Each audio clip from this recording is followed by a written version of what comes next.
Hello friends, आजचा topic जरा नाजूक आहे, लहान मुलं आणि त्यातली त्यातही ज्या कोणी पहिल्यांदा आई झाल्या असतील आणि हे त्यांचे पहिले बाळ असेल त्या आईंना खूप टेन्शन आलेले असते। पण काळजी करू नका, या व्हिडिओमध्ये मी मॅक्सिमम गोष्टी कव्हर करण्याचा प्रयत्न केलेला आहे, त्यामुळे व्हिडिओ शेवटपर्यंत नक्की बघा। जन्मल्यापासून ते पहिले 6 महिन्यापर्यंत बाळाची शिरप अवस्था असते। शिरप अवस्था म्हणजे क्षीर म्हणजे दूध आणि प म्हणजे पिणारा, दूध पिणारा बालक।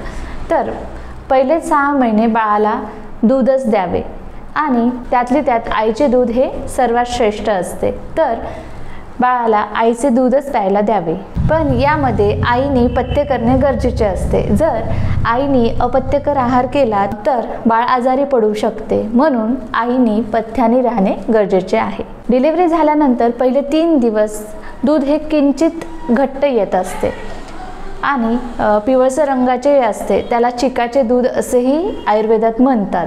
हे दूध प्यायला द्यावे की नाही यामध्ये थोडे आधुनिक शास्त्रात आणि आयुर्वेदात मतभेद आहेत। आयुर्वेद शास्त्र म्हणतं की पहिले 3 दिवस दूध हे पचायला थोडेसे जड असते, त्यामुळे दूध न देता बाळाला गाईचे लोणी द्यावे। बाळाच्या तळहातावर बसेल एवढे लोणी दिवसातून 2 वेळा त्याला द्यावे। नंतर 3ऱ्या दिवसापासून आईचे दूध द्यायला सुरुवात करावी आणि अंगावर दूध पुरेसे येण्यासाठी बऱ्याच गोष्टींचा वापर केला जातो। त्यातले त्यात शतावरी कल्प किंवा शतावरी चूर्ण हे प्रसिद्ध औषध आहे आणि दूध पिल्यानेही दूध व्यवस्थित येते, त्यामुळे आईने दूध घ्यावे किंवा दुधापासून बनवलेल्या वेगवेगळ्या खिरी नियमितपणे घ्याव्यात। त्यातली त्यात हळीव किंवा खसखस याची खीर प्रामुख्याने घेतली जाते। मेथीचे लाडू, डिंकाचे लाडू यासाठी वापरले जातात, पण फक्त आईचे वजन वाढत नाहीये ना याकडेही लक्ष द्यावे आणि शक्यतो ब्रेस्ट फीडिंग करणे प्रेफर करावे, बॉटल्सने दूध देणे टाळावे। आणि जर आईला दूध कमी येत असेल किंवा कुणाला खूप प्रयत्न करूनही दूध येत नसेल तर शेळीचे दूध देण्यास प्राधान्य द्यावे, कारण शेळीचे दूध हे पचायला हलके असते आणि शेळीचे दूधही अवेलेबल नसेल तर देशी गाईचे दूध देऊ शकता। गाईचे किंवा शेळीचे दूध देत असाल तर त्या दुधामध्ये थोडेसे पाणी घालावे, त्यात वावडिंग आणि सोन्याचं वळं घालून चांगलं उकळावं आणि ते गाळून घेऊन बाळाला प्यायला द्यावे।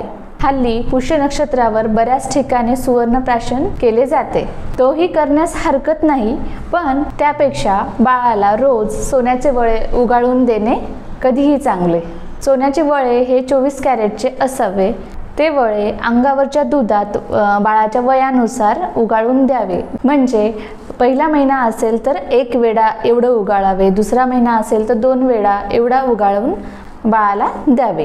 सोन्याचे वळे हे उत्तम रसायन असल्यामुळे ते बुद्धिवर्धक, आयुष्यवर्धक, बलवर्धक म्हणजेच एकूणच प्रतिकारशक्ती वाढवणारे आहे आणि त्याच्या जोडीला जर बाळगुटी दिली तर अजून चांगले। पहिले 6 महिने नेमाने बाळाला बाळगुटी द्यावी। बाळगुटीमध्ये वेगवेगळे 20 प्रकारचे औषधं असतात आणि त्यासोबत त्याचे बुकलेटही येते। तर बाळाला महिन्यानुसार किंवा काही म्हणजे त्रास होत असेल तर त्या बुकलेटमध्ये कुठले औषध कधी वापरावे असे दिलेले असते आणि आजकाल सिरप फॉर्ममध्येही बाळगुटी मिळते, पण शक्यतो उगाळून अखंड जी बाळगुटी असते ती घेण्यास प्रेफरन्स द्यावा आणि रोज महिन्यानुसार ती उगाळून बाळाला द्यावी। हल्ली 4थ्या महिन्यापासूनच बाळाला वेगवेगळ्या भाज्यांचे सूप, फळांचे रस असे दिले जातात, पण असे न करता पहिले 6 महिने फक्त आईचे दूध द्यावे आणि 7व्या महिन्यात उष्टावण करून म्हणजेच अन्नप्राशन संस्कार करून त्यानंतर बाळाला हळूहळू अन्न द्यायला सुरुवात करावी।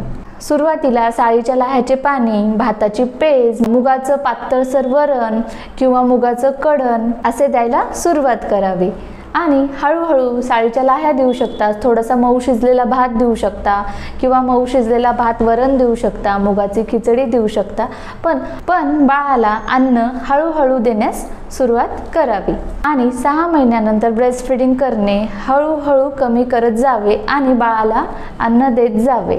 6 महिन्यानंतर आणि 2 वर्षापर्यंत बाळाचे अन्न सुरू होणे गरजेचे असते। जी बाळं नुसती दूध पितात त्यांना शौचाला खडा होण्याची टेंडन्सी सुरू होते, म्हणून आधीच अन्नाची गोडी लावण्याचे प्रयत्न हळूहळू सुरू करावेत।